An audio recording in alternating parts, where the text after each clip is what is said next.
Queridos, abramos agora a palavra de Deus na primeira carta de Paulo aos Coríntios, capítulo 13. E nós vamos ler do verso 1 até o final. São 13 versículos. 1 aos Coríntios, capítulo 13, de 1 a 13.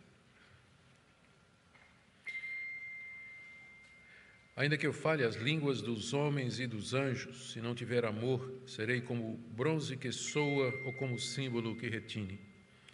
Ainda que eu tenha o dom de profetizar e conheça todos os mistérios e toda a ciência, ainda que eu tenha tamanha fé a ponto de transportar montes, se não tiver amor, nada serei. E ainda que eu distribua todos os meus bens entre os pobres, e ainda que entregue o meu próprio corpo para ser queimado, se não tiver amor, isso de nada me adiantará. O amor é paciente e bondoso. O amor não arde em ciúmes, não se envaidece, não é orgulhoso, não se conduz de forma inconveniente, não busca os seus interesses, não se irrita, não se ressente do mal. O amor não se alegra com a injustiça, mas se alegra com a verdade. O amor tudo sofre, tudo crê, tudo espera, tudo suporta. O amor jamais acaba. Havendo profecias, desaparecerão. Havendo línguas, cessarão. Havendo ciência, passará. Pois o nosso conhecimento é incompleto e a nossa profecia é incompleta. Mas quando vier o que é completo, então o que é incompleto será aniquilado. Quando eu era menino, falava como menino, sentia como menino, pensava como menino. Quando eu cheguei a ser homem, desisti das coisas próprias de menino. Porque agora vemos como num espelho, de forma obscura, depois veremos face a face. Agora meu conhecimento é incompleto, depois conhecerei como também sou conhecido. Agora, pois, permanecem a fé, a esperança e o amor, esses três. Porém, o maior deles é o amor. Até aqui a leitura da palavra de Deus. Vamos orar mais uma vez.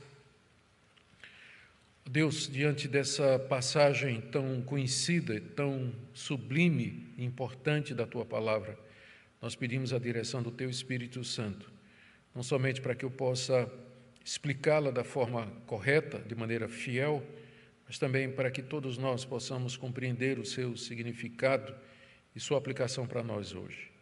Pedimos ao Pai que assim Tu nos assistas pela iluminação do Espírito Santo.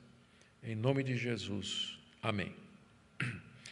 Queridos, nós estamos diante de uma das passagens mais conhecidas de toda a Escritura. Talvez perca só para o Salmo 23. Mas 1 aos Coríntios, capítulo 13, é o famoso capítulo do amor.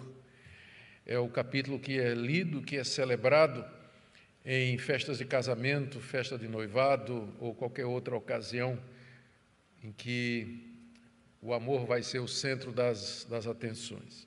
Ao mesmo tempo que é um dos capítulos mais importantes e conhecidos da Bíblia, é provavelmente, segundo muitos autores, a parte literária do apóstolo Paulo, onde ele aparece no seu melhor. Paulo não escreveu nada que seja tão parecido, ou que seja tão poderoso, tão rico, tão profundo como isso aqui.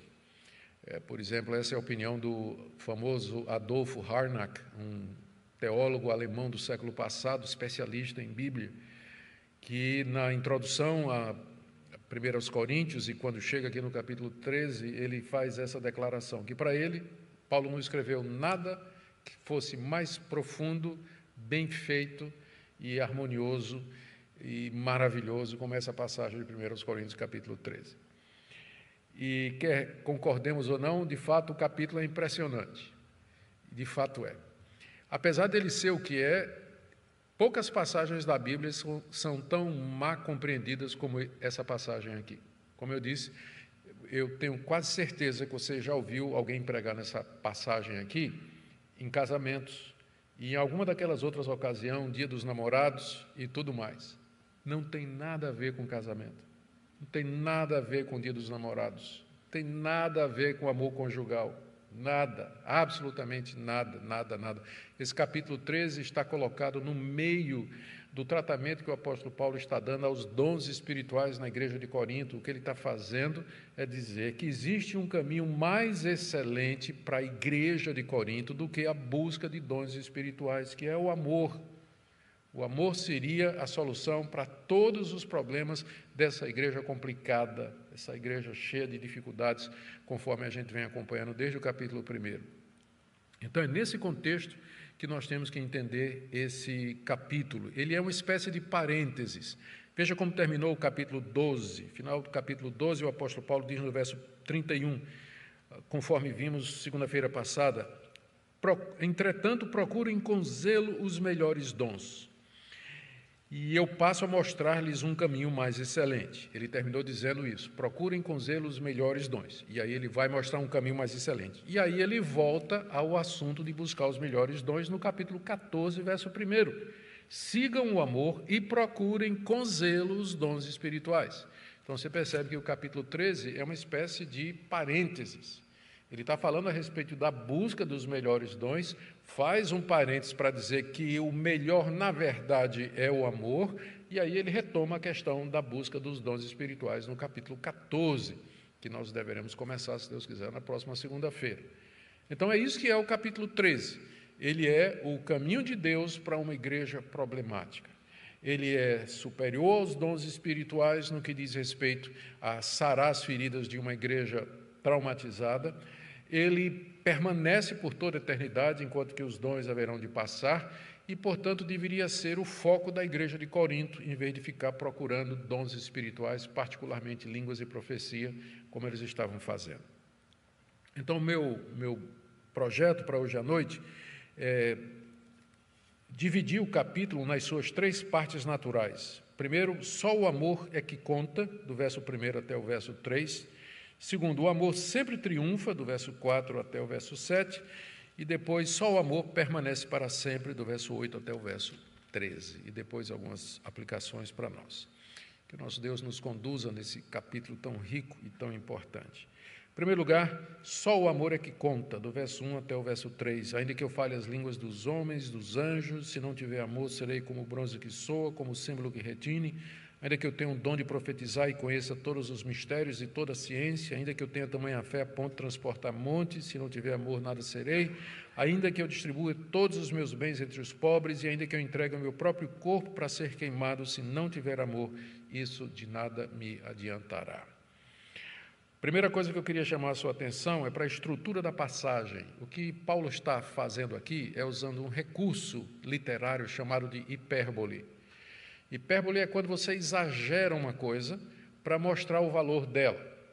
E é introduzida por essa expressão, ainda que.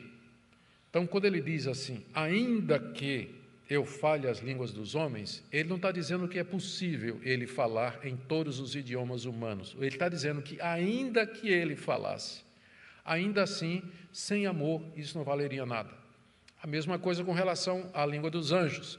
Ainda que eu falasse as línguas dos anjos, não quer dizer que seja possível falar em língua de anjos. Está dizendo que ainda que fosse, se você não tivesse amor, nada disso adiantaria absolutamente coisa alguma.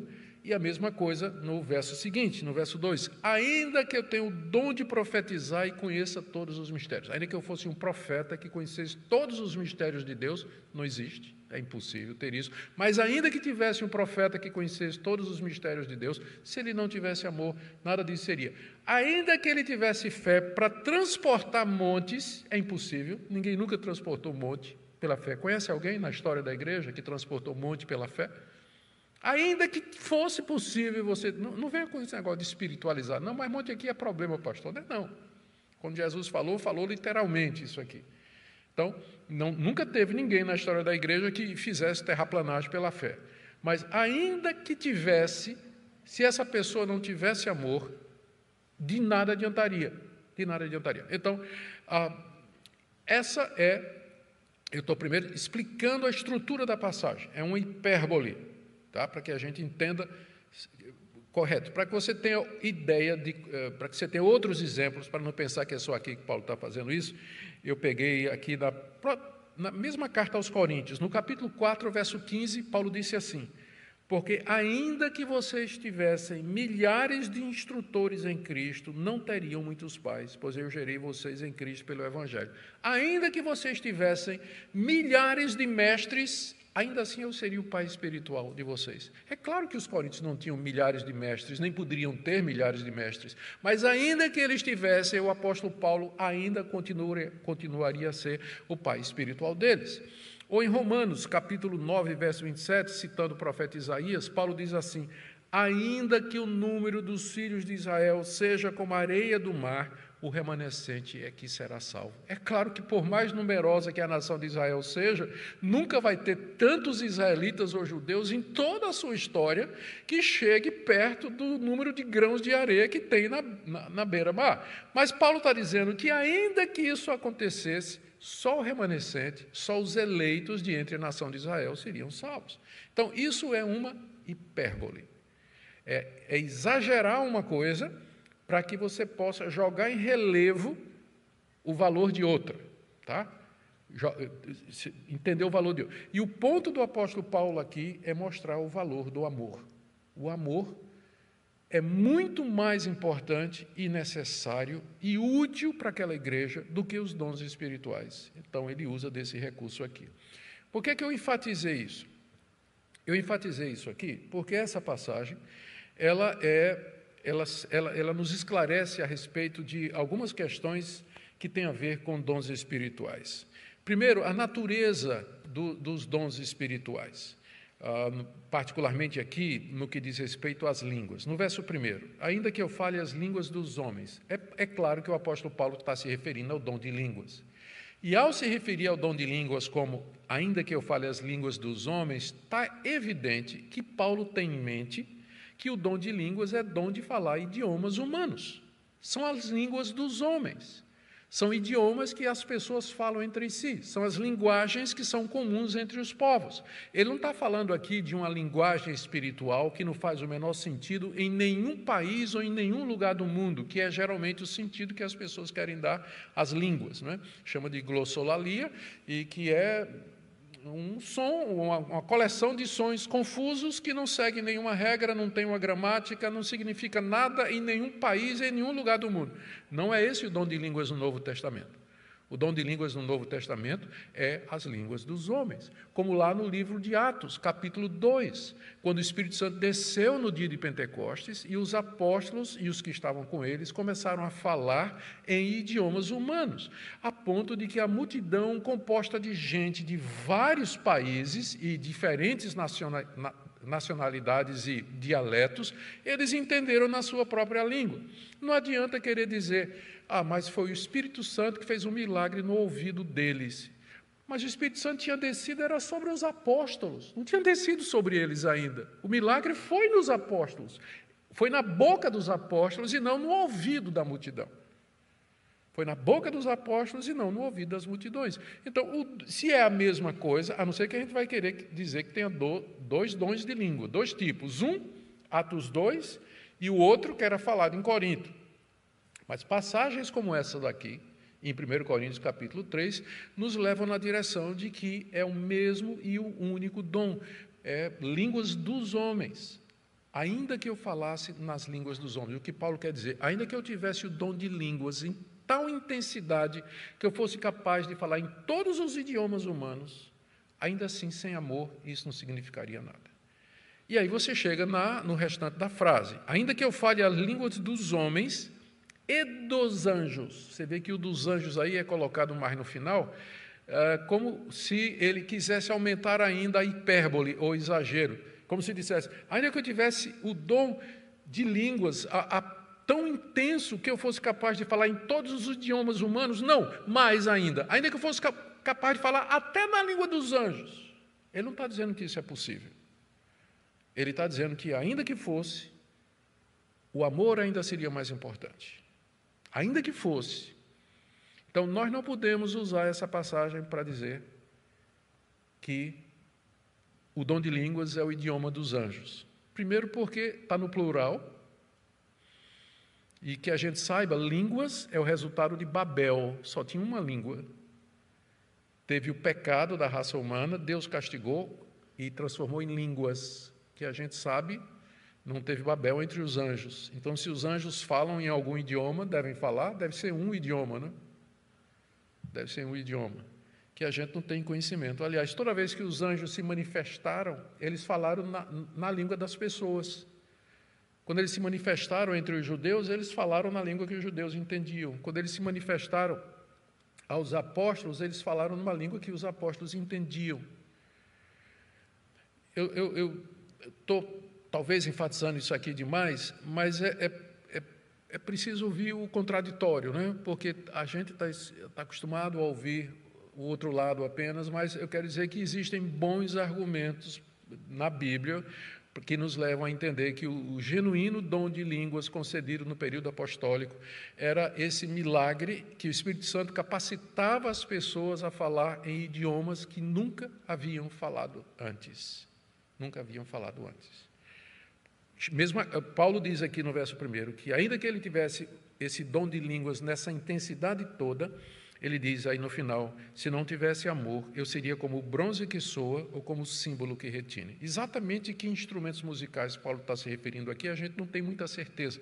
Tanto é que se você dá uma olhada nas traduções, você vai ver que símbolo é traduzido como prato, como gongo, como sino, mas o ponto é instrumentos metálicos que produzem uma nota só, né? Um triângulo, ou um símbolo, ou, sei lá, um gongo. Alguns até acham que a comparação aqui, a melhor, seria o sino, que o sino é grande, mas ele é oco. E a ideia é exatamente essa. Ele é grande, faz um barulho muito grande, mas ele é oco.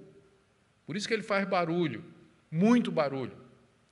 Então, ainda que eu falasse línguas dos homens e dos anjos, se não tivesse amor, eu seria como um grande sino oco, só fazendo barulho, só barulho, barulho, barulho, barulho, barulho, mas sem amor, isso aí, ele diz aqui, palavra de Paulo, né? Eu serei como o bronze que soa, como o símbolo que retine. No verso 2, ele agora está falando do dom de profecia. Ainda na mesma estrutura de hipérbole, ainda que eu tenha o dom de profetizar e conheça todos os mistérios e toda a ciência. A ciência aqui é a ciência espiritual. É a palavra gnose, que é usada no Novo Testamento, via de regra, nesse sentido. O conhecimento das coisas de Deus. Conhecimento das coisas de Deus. Ainda que eu seja um profeta que conheça todos os mistérios. Mistério é alguma coisa oculta que somente é dada a conhecer através de revelação. O profeta era o homem dos mistérios, era alguém a quem Deus revelava os seus segredos. Paulo diz, olha, ainda que eu fosse um profeta, a quem Deus tivesse revelado todos os seus segredos. Vê só, que profeta, né? A quem Deus tivesse revelado todos os seus segredos e que, portanto, tivesse todo o conhecimento espiritual de tudo que é possível saber. Aí, depois, ainda nesse mesmo verso, o dom da fé. Ainda que eu tenha tamanha fé a ponto de transportar montes, a fé aqui não é a fé salvadora, porque fé salvadora todo crente tem. Aqui é aquele dom de fé que nós vimos em 1 Coríntios capítulo 12. Lembra que quando a gente fez aquela primeira lista, tinha lá o dom de fé? Exatamente, é aquela capacidade que Deus dá a algumas pessoas para crerem firmemente nas promessas de Deus, mesmo aquelas que parecem mais impossíveis.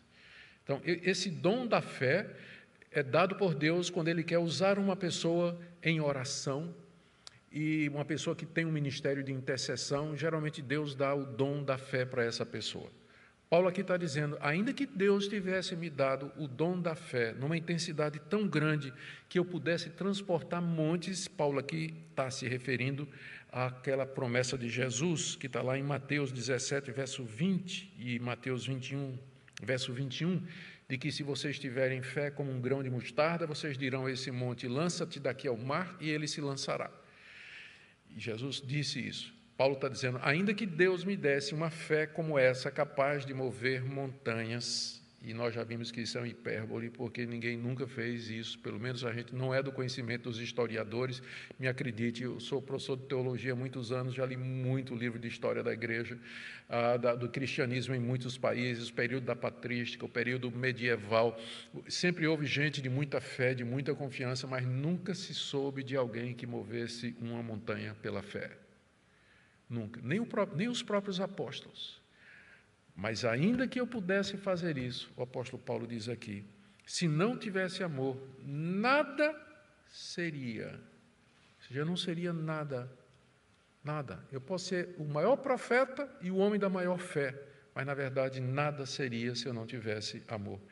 Que importância tremenda o apóstolo Paulo atribui ao amor, a ponto de dizer que sem ele, sem o amor, os dons espirituais não servem para nada, ou não têm finalidade, ou não ajudam, ou não contribuem para os outros e para nós mesmos. No verso 3, ele agora vai falar do dom da generosidade, ou da misericórdia, ainda que eu distribua todos os meus bens entre os pobres. Isso aqui não é impossível, é difícil. Ainda está dentro da categoria de hipérbole. Paulo está colocando coisas, quando não impossíveis, bem difíceis. Ainda que eu distribua todos os meus bens entre os pobres. Pense nisso. Jesus uma vez fez esse desafio para um moço, e vocês sabem o que é que ele fez. Ainda que você distribua todos os seus bens entre os pobres, o dom da generosidade. O dom do martírio, alguns estudiosos acham que esse era o dom de ser mártir. Nem todo mundo tem a capacidade de, diante da morte, dizer assim: eu não nego Jesus. Pode me matar, pode me queimar vivo, pode me jogar nos leões, pode cortar minha cabeça, pode me fuzilar, mas eu não nego Jesus. Nem todos os crentes, aparentemente, são capazes de fazer isso, porque a história da igreja tem uma série de relatos de gente que, diante da morte, optou por negar Jesus. Não só a história de mártires, nós temos a história dos mártires, dos que foram para a fogueira cantando e louvando a Cristo, mas também tem a história do contrário, de outros que simplesmente preferiram abjurar, negar Cristo, do que perder a vida, ou perder a vida da família, ou ver os filhos sendo queimados vivos, ou coisa dessa natureza.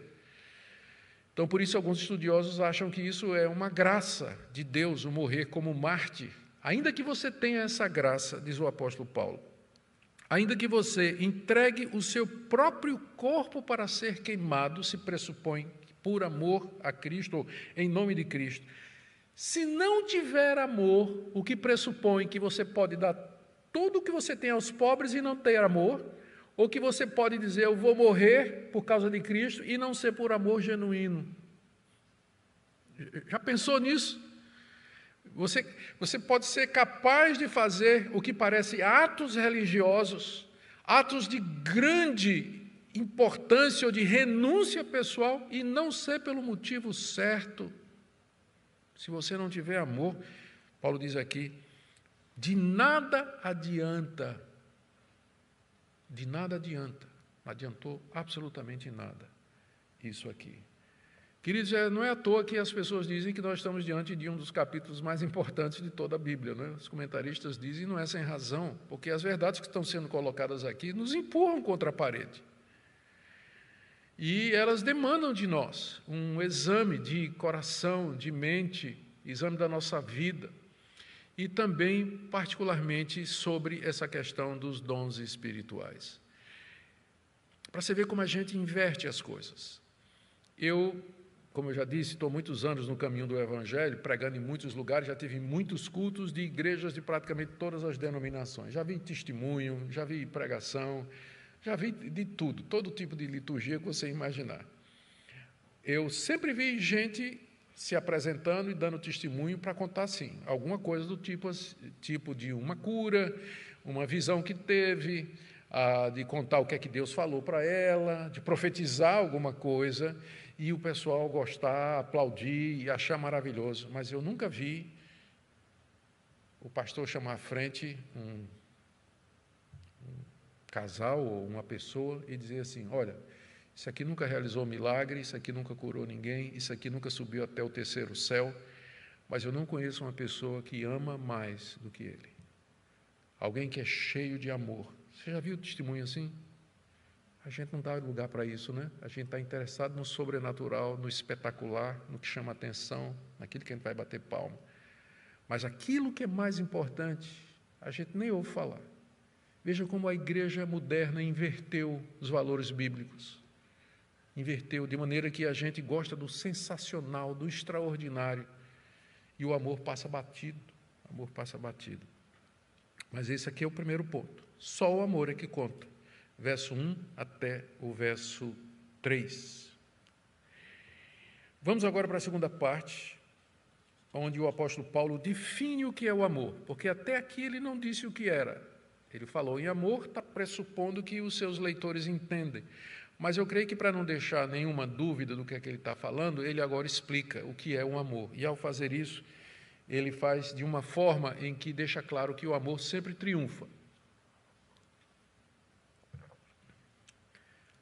Verso 4. O amor é paciente, é bondoso, o amor não arde em ciúmes, não se envaidece, não é orgulhoso, não se conduz de forma inconveniente, não busca os seus interesses, não se irrita, não se ressente do mal.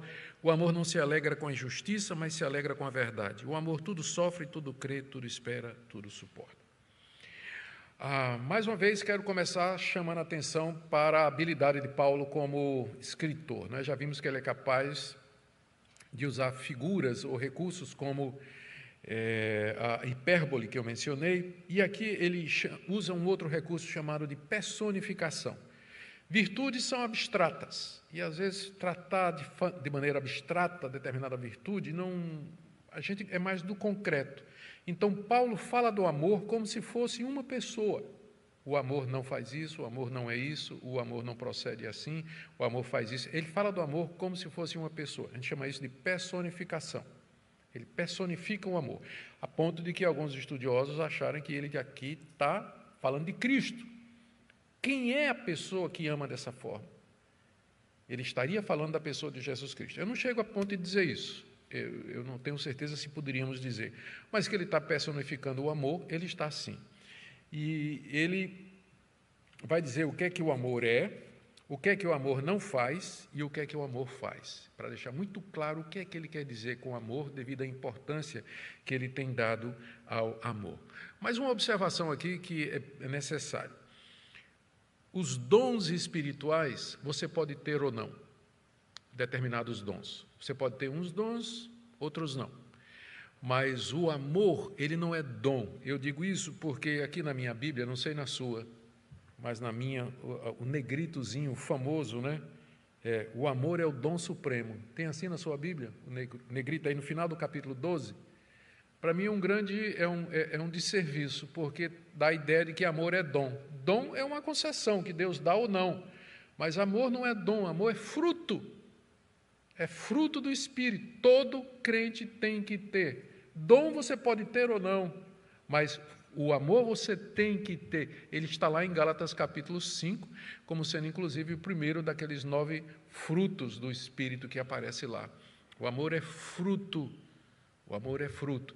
Então, diante dos dons do Espírito, você tem o fruto do Espírito como sendo mais importante e sendo aquele que dá razão e motivação para os dons espirituais. Paulo, como eu disse, ele personifica o amor e diz primeiro o que o amor é. O amor é paciente, o amor é bondoso. São 2 coisas que ele diz a respeito do amor. O que é que ele é? O amor é paciente e o amor é bondoso.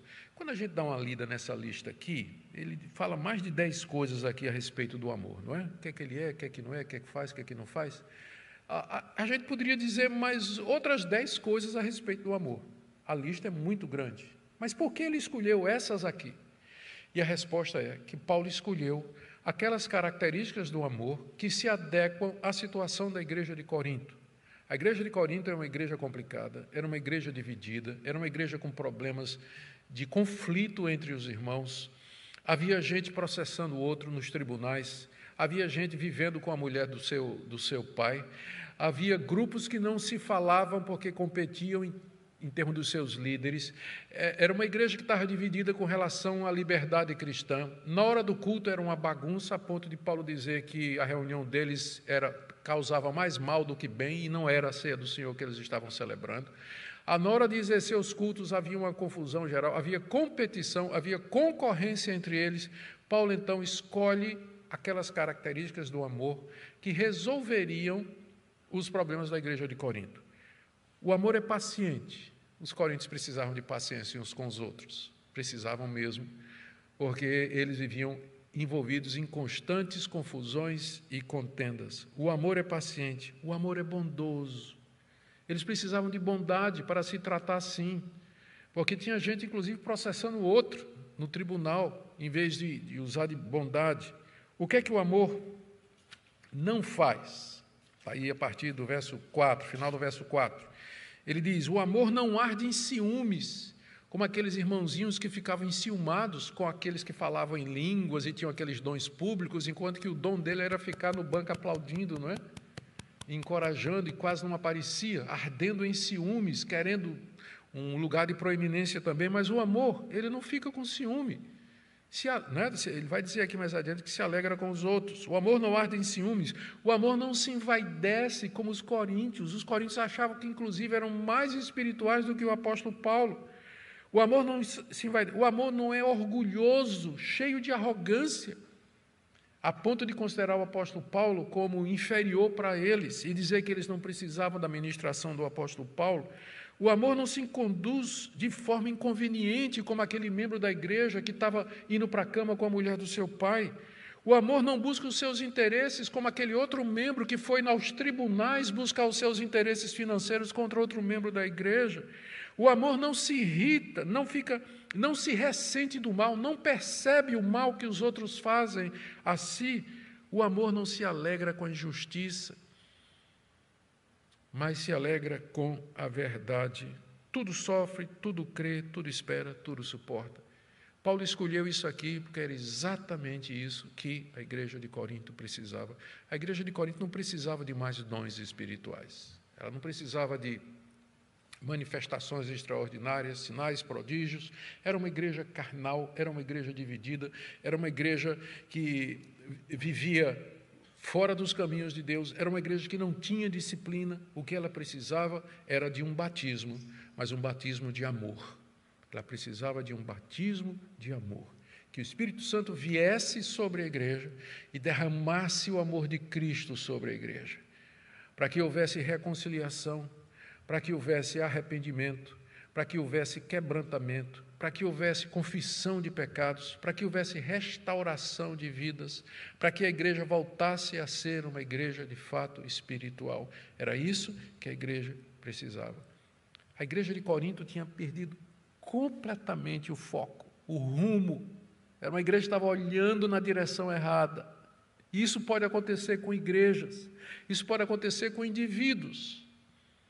Eu não vou dizer que eles não eram bem intencionados. Os coríntios, você vê que em nenhum momento o apóstolo Paulo os repreende por maldade. Eles não eram maus, eles não eram ímpios, mas era uma igreja que havia se equivocado, havia saído do trilho, havia perdido o foco, havia confundido o que era espiritualidade com manifestações e esquecido que a maior manifestação de espiritualidade é o amor, é o fruto do Espírito. E aqui Paulo como que traz de volta a igreja para o caminho que a igreja deveria andar. Já vimos que só o amor conta, de 1 a 3. Vimos que só o amor triunfa, aí do 4 até 7. E agora só o amor permanece, do verso 8 até o verso 13.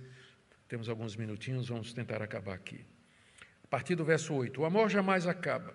Havendo profecias desaparecerão, havendo línguas cessarão, havendo ciência passará. Pois o nosso conhecimento é incompleto e a nossa profecia é incompleta. A versão antiga dizia, em parte conhecemos, em parte profetizamos. Mas quando vier o que é completo, vier o que é perfeito, né, no original, então o que é em parte será aniquilado. Quando eu era menino, falava como menino, sentia como menino, pensava como menino. Quando cheguei a ser homem, desisti das coisas próprias de menino, porque agora vemos no espelho de forma obscura, depois veremos face a face. Agora meu conhecimento é incompleto, mas depois conhecerei como também sou conhecido. Agora, pois, permanecem a fé, a esperança e o amor, esses três, porém o maior deles é o amor. O ponto aqui do apóstolo Paulo é que, agora, é o terceiro ponto dele, é que os dons espirituais, eles haverão de passar. Em contraste, o amor deverá permanecer eternidade afora. Ele diz no verso 8, o amor jamais acaba. Acabar, literalmente no grego, é o verbo cair. Então ele está dizendo, o amor jamais cai. Quer dizer, não cai de validade, não acaba a validade do amor. Ele nunca tropeça, ele nunca deixa de ficar em pé. O amor é uma realidade que Deus planejou para a sua igreja, que vai eternidade afora. O amor é não somente para esse mundo, mas para o mundo vindouro também. O amor jamais cai, ele nunca deixa, ele nunca vai cair do plano de Deus, ele nunca vai deixar de ser a vontade de Deus para o seu povo, aqui nesse mundo e na eternidade. Nós viveremos em amor. Se você perguntar o que é que vai caracterizar a vida na eternidade, a resposta é amor. Amor perfeito entre nós e Deus e amor perfeito entre uns aos outros. É isso que vai caracterizar a vida eterna, o novo céu e a nova terra, onde nós viveremos juntos com o Senhor. Então, o amor jamais acaba. Ele não está dizendo que o amor jamais acaba assim, individualmente, porque tem hora que tudo que eu estou sentindo, eu estou sentindo tudo menos amor. Tem hora que eu tenho vontade de fazer tudo o contrário aqui do que Paulo disse. Então, ele não está falando na experiência dos cristãos. Há momentos em que a gente deixa de amar. Há momentos em que a gente segue a carne e a gente faz o que não devia. Faz exatamente o oposto do amor. Há momentos que a gente faz isso.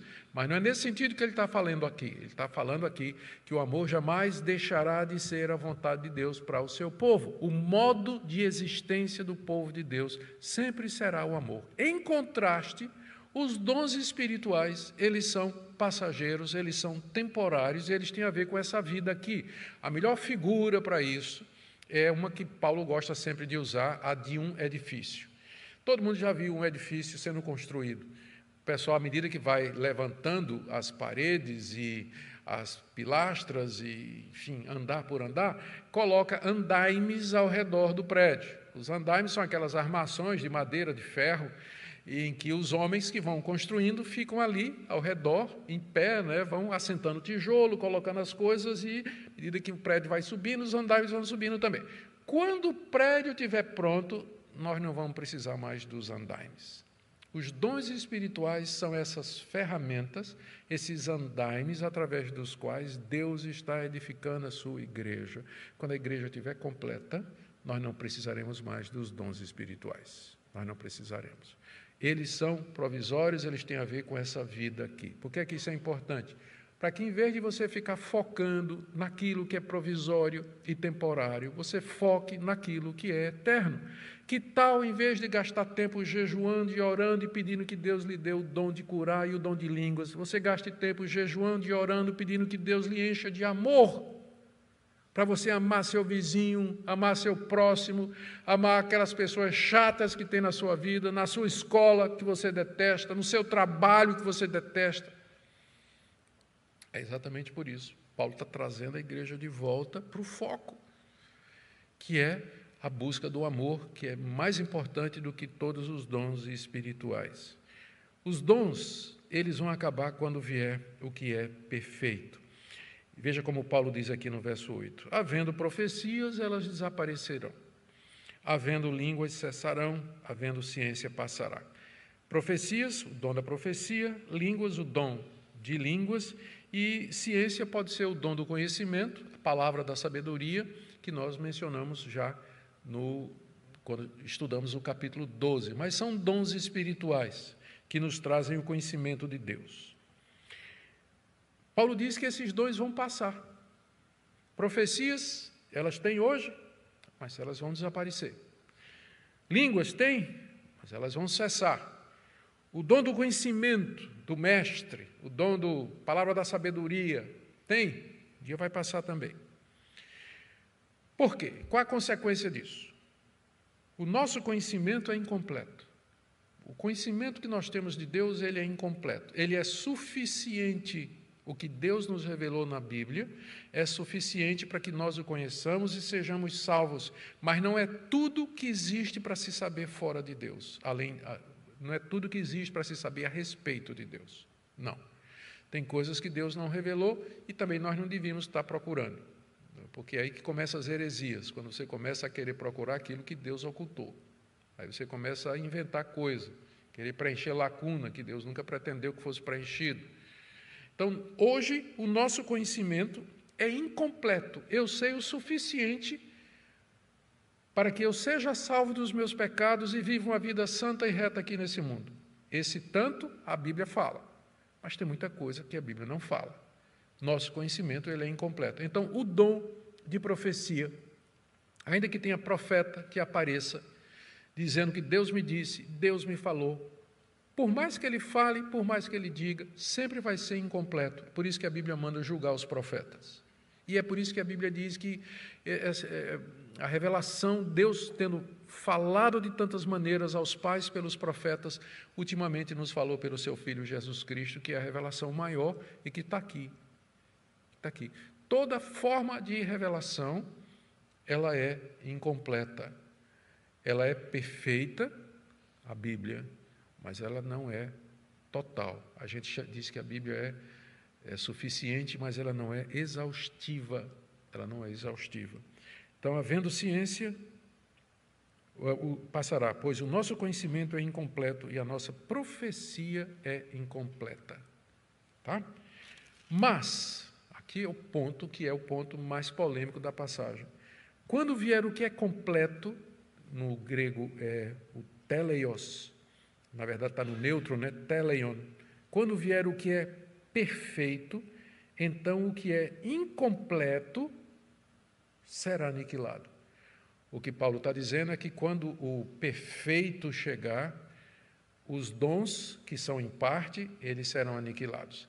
Então, a grande pergunta é, o que é esse completo ou esse perfeito que Paulo fala aqui, que quando chegar os dons não serão mais necessários? 3 respostas têm sido dadas pelos estudiosos e a briga é muito grande em torno de todos eles. E os 3 estudiosos, 3 tipos de interpretação competem entre si. Primeiro, pessoas dizem que Paulo está se referindo ao amor. Quando a igreja amadurecer, ela não vai precisar mais dessa infantilidade dos dons, esse tipo de dons, especialmente os dons que os coríntios estavam querendo. Quando a igreja amadurecesse, quando a igreja chegasse a um nível de maturidade, então esses dons aí que são bem infantis, Paulo inclusive fala aqui de meninos, né? Meninos aqui, então isso aí vai passar. Uma igreja madura, ela não precisa de gente estar falando em línguas ou qualquer tipo de coisa, ela tem instrução da palavra de Deus. Por mais que eu goste dessa interpretação, até porque o amor está no contexto aqui, mas eu não creio que ela se sustente historicamente. Porque desde o período dos apóstolos até o dia de hoje, nunca chegou uma época que a gente possa ter dito, a igreja amadureceu. A igreja sempre foi marcada por altos e baixos, ela sempre foi marcada por períodos de infantilidade, nunca houve um momento em que a gente possa dizer assim, a igreja amadureceu, de maneira que ela não precisa mais dos dons. Até hoje a gente olha a igreja no Brasil e a gente vê a infantilidade, a gente vê a incoerência, a gente vê a diversidade, a gente vê os grandes problemas que estão marcando a nossa igreja. Então, se o perfeito aqui é o amor, está muito longe de chegar. Então, não creio que é o amor. A segunda opção, muito bem defendida por gente de muita gabarito e capacidade, é que se refere ao cânon das Escrituras. O apóstolo Paulo estava se referindo àquele momento em que o último livro da Bíblia seria escrita. Quando a revelação escrita de Deus estivesse terminada, nós não precisamos de revelação agora através de línguas, através de profecia ou de qualquer outra coisa. Por mais que eu goste dessa interpretação, porque ela valoriza a Bíblia, entretanto, me parece muito difícil imaginar que o apóstolo Paulo aqui está pensando no fechamento do cânon que se daria 300 anos depois. Uma regra de interpretação é que você tem que sentar lá na cadeira do pessoal que está ouvindo o apóstolo Paulo pregar e tentar entender com os ouvidos de um coríntio do século I. Você acha que algum coríntio, ao receber essa carta aqui, ele entenderia que Paulo estava se referindo a terminar o livro de Apocalipse pelo apóstolo João, e o reconhecimento 300 anos depois, num concílio ecumênico da igreja, de que esse é o cânon da Escritura? Não faz o menor sentido, não cabe no contexto. Eu fico aqui com o mestre João Calvino, eu tenho que tirar o chapéu toda vez que eu falo o nome dele, fico aqui com o mestre João Calvino, dizendo que isso aqui se refere à vinda de Cristo. O perfeito aqui, o completo é a vinda de Cristo. Quando Cristo vier, o edifício vai estar pronto e os andaimes serão dispensados. Mas até a vinda do Senhor Jesus, nós precisaremos dos dons espirituais para a edificação da igreja, para o crescimento da igreja. Precisamos dos dons espirituais até quando o Senhor Jesus Cristo vier. Alguns vão dizer assim, mas espera aí, lá no grego é neutro, toteleion, é neutro, e Cristo é masculino. Mas é que Paulo não está falando da pessoa, Paulo está falando do evento. O evento é neutro. Quando vier o que é perfeito, quando vier essa era da perfeição, que será inaugurada pela pessoa de Cristo. Mas ele não está falando da pessoa, está falando do evento, portanto é neutro. Portanto, é neutro na gramática grega.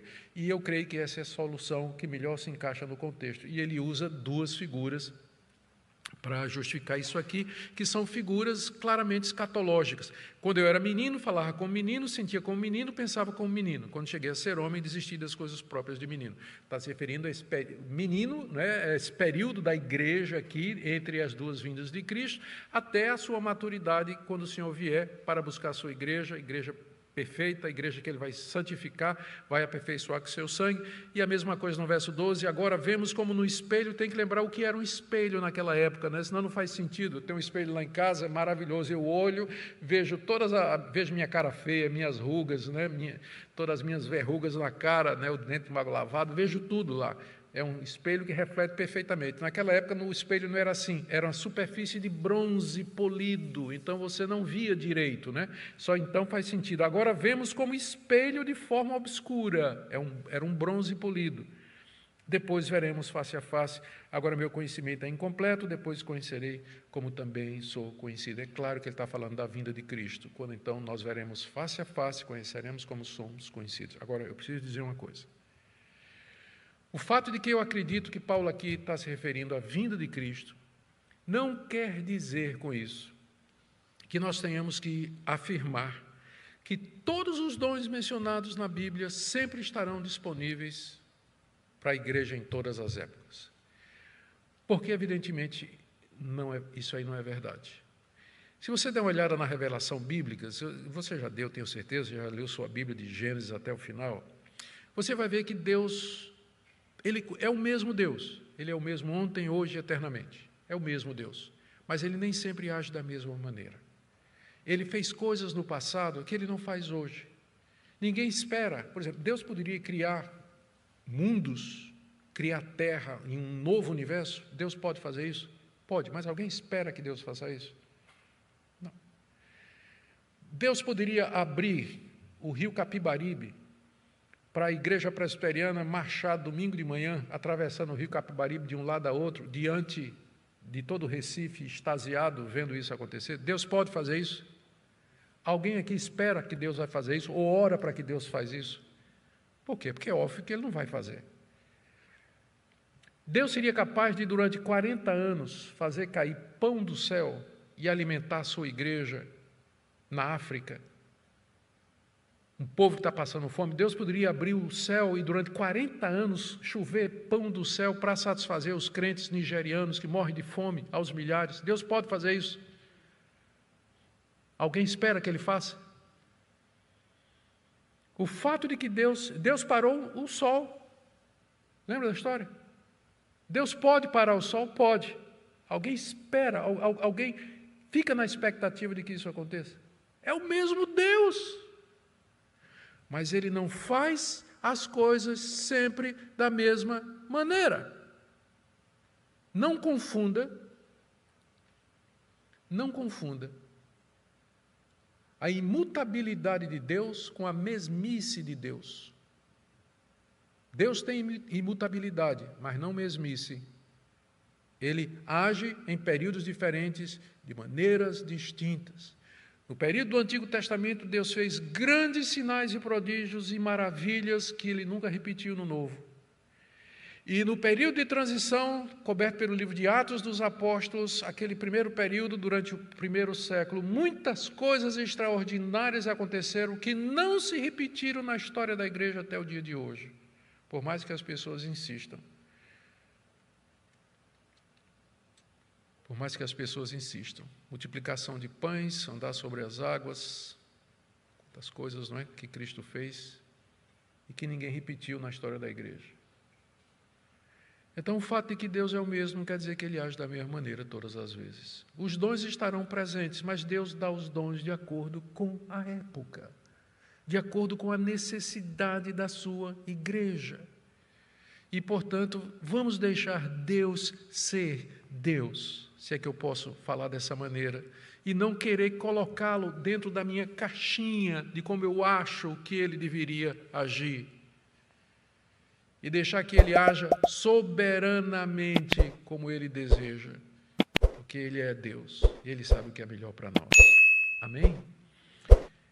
Vamos terminar, gente. Por último, então, aplicações. Amor, vocês notaram, não é sentimento, mas atitude.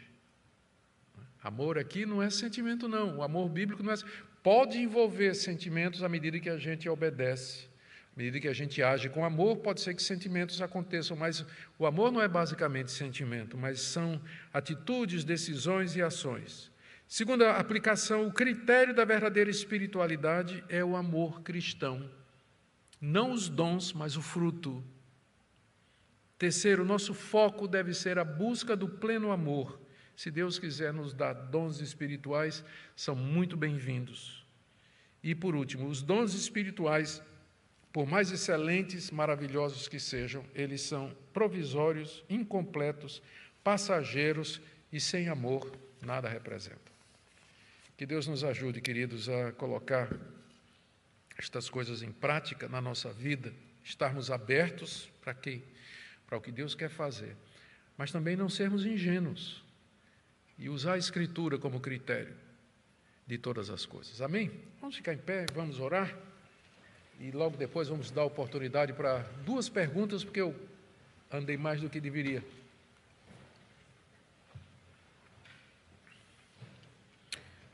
Sim, Pai querido, nós te damos graças porque o Senhor nos deu a sua revelação. Tu és Deus, tu podes fazer o que tu desejas, mas tu também nos deste a tua Bíblia para nos mostrar de que maneira o Senhor age. Nós não queremos entristecer o Espírito Santo pela nossa incredulidade, mas também nós não queremos, ó Deus, nos abrir para outros espíritos pela nossa ingenuidade. Por isso, dá-nos equilíbrio e discernimento. Abençoe esses queridos irmãos. Em nome de Jesus. Amém.